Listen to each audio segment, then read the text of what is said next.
সালামু আলাইকুম। প্রায় 18 বছর পর রাষ্ট্র ক্ষমতার স্বাদ পেয়েছে বিএনপি। এখন বিএনপি ক্ষমতায় যাবার পর গতকালকে থেকে নানান আলোচনা আছে, মন্ত্রিপরিষদ গঠিত হচ্ছে, অনেকের নাম আলোচনায় আছে। তবে একটা সরকারের মধ্যে দুইটি প্রধান পদ থাকে, একটা হচ্ছে প্রধানমন্ত্রী পদ আর একটা হচ্ছে রাষ্ট্রপতি পদ। তো আওয়ামী লীগ বলেন বিএনপি বলেন খুবই সচরাচর দেখা যায় যে নিজ দলের বাহিরে গিয়ে এমন গুরুত্বপূর্ণ পদ অর্থাৎ রাষ্ট্রপতি এই ধরনের একটা পদের মধ্যে কাউকে বসান। অতীতে আপনার রাষ্ট্রপতি কি বলা হয় যে শাহাবুদ্দিন চৌধুরী, আমাদের যে চুপ্পু সাহেব আছেন তিনি না, এর আগে যিনি ছিলেন বিএনপির সময় সম্মত ওনাকে করা হয়েছিল। তো এইবারও কি আসলে এরকম কোনো ব্যতিক্রম কিছু দেখতে পাচ্ছি আমরা? কেন এতগুলো কথা বললাম? রাষ্ট্রপতি পদ নিয়ে 4 জন ব্যক্তির নাম আলোচনায়। এর মধ্যে 3 জন হচ্ছেন দলটির প্রবীণ নেতা আর একজন হচ্ছে অরাজনৈতিক একজন। বুঝতেই পারছেন, ক্যাপশন দেখে বা টাইটেল দেখে বুঝেই গেছেন যে এই একজন হচ্ছে অন্তর্বর্তীকালীন সরকারের যিনি প্রধান উপদেষ্টা ছিলেন ডক্টর মোহাম্মদ ইউনুস। এখন এটাও একটা পলিটিক্স। তবে শুধুমাত্র কি ইউনুসের নাম এসেছে? না, দলটির স্থায়ী কমিটির সদস্য নজরুল ইসলাম খান এবং অন্তর্বর্তী সরকারের প্রধান উপদেষ্টা প্রফেসর ডক্টর মোহাম্মদ ইউনুস রাষ্ট্রপতির পদে আপনার সবচেয়ে বেশি আলোচনায় রয়েছেন।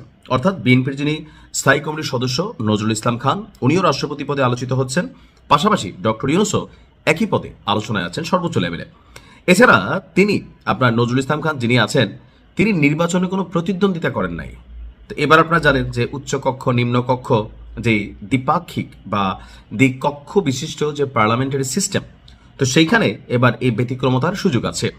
তো বলা হচ্ছে যে নজরুল ইসলাম খান তিনি নির্বাচনে প্রতিদ্বন্দ্বিতা না করলেও আপনার এবার তার নামটা আলোচনায়। এছাড়া তিনি অতীতে কোনো মন্ত্রণালয় বা মন্ত্রিত্ব পাননি, তবে দীর্ঘদিন ধরে বিএনপির রাজনীতিতে সুনামের সহিত স্বচ্ছতার সহিত রাজনীতি করেছেন। আর ব্যক্তি জীবনে ওনার যে কেরিয়ার, সেখানে একমাত্র কুয়েতে তিনি রাষ্ট্রদূতের একটা দায়িত্ব পালন করেছেন।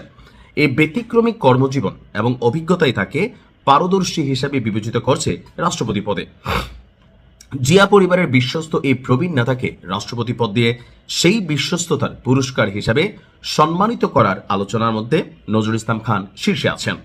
দলীয় সূত্রটি বলছে তার দীর্ঘদিনের অবদান এবং নেতৃত্ব বিএনপির অভিজ্ঞতার ভারসাম্য রক্ষায় গুরুত্বপূর্ণ ভূমিকা পালন করবে। অপরদিকে ডক্টর ইউনুস, তাকেও রাষ্ট্রপতি পদে রাখা নিয়ে ব্যাপক আলোচনা চলছে। তিনি গত 3 নির্বাচনে বিএনপি ক্ষমতায় এলে রাষ্ট্রপতি হতে পারেন এমন আলোচনাটা আগেই ছিল, আর এবার তো ক্ষমতায় চলে আসছে। এরপরে যিনি আছেন বিএনপির দুঃসময়ে যিনি সবচেয়ে বেশি কর্মকাণ্ড করেছেন মির্জা ফখরুল ইসলাম আলমগীর এবং দলটির স্থায়ী কমিটির সদস্য ডক্টর আব্দুল মঈন খানের নামও রাষ্ট্রপতি পদে রয়েছে। দলটির নেতারা বলছেন চূড়ান্ত সিদ্ধান্ত শীঘ্রই প্রকাশিত হবে, আর যার পরই সরকার গঠন প্রক্রিয়া শুরু হবে। অন্যদিকে ঢাকা বিশ্ববিদ্যালয়ের সাবেক উপাচার্য ডক্টর আনোয়ারুল্লাহ চৌধুরী এবং বিশ্ববিদ্যালয়টির অবসরপ্রাপ্ত অধ্যাপক ডক্টর নুরুল আমিন ব্যাপারীর নামও আলোচনায় রয়েছে। তবে আমার প্রেডিকশন বলছে ডক্টর ইউনুসকে বিএনপি রাষ্ট্রপতি করবে না, এটা আমার প্রেডিকশন। এখানে আসছে ওনার নাম নাম্বার 2 এ আছে। তো আমার প্রেডিকশনটা কোথায়? আমার প্রেডিকশনটা হচ্ছে যে ডক্টর ইউনুস সম্পর্কে বিএনপির নেতাকর্মীরা ভালো করে জানে যে তিনি এনসিপি ঘেঁষা বা এনসিপির স্রষ্টা। আবার কেউ কেউ বলে থাকেন, বিএনপি বরাবরই অভিযোগ করতো একটা সময় পর্যন্ত যে জামাত ঘেঁষা, জামাত বলতো তিনি বিএনপি ঘেঁষা। তো এই সকল পয়েন্ট অফ ভিউতে অথবা তিনি দীর্ঘদিন দলটি একটা রাষ্ট্রের প্রধান উপদেষ্টা ছিলেন, সো সেখান থেকে প্রশাসনিক সেটআপমেন্ট অনেক কিছুই ওনার কন্ট্রোলে এখন কিছুটা চলে আসছে। তো সেই জায়গা থেকে এত গুরুত্বপূর্ণ একটা পদ বিএনপির জায়গা থেকে বিএনপি ডক্টর ইউনুসকে করবে বলে আমার মনে হয় না। এটা আমার ব্যক্তিগত অ্যানালাইসিস, যতটুকু আবহাওয়া প্রেক্ষাপট বুঝছি। তারপরেও ব্যতিক্রম হতে পারে, যেহেতু দ্বিতীয় তালিকায় তিনি রয়ে গেছেন, তার নামটা আছেন। দেখা যাক কি হয়। তবে আমি মনে করি নজরুল ইসলাম খানকে একজন বিচক্ষণ, স্বচ্ছ, ভালো মানুষ, রাজনীতিবিদ, এটা ওনাকে দেওয়া যায়। ভালো থাকুন। আসসালামু আলাইকুম।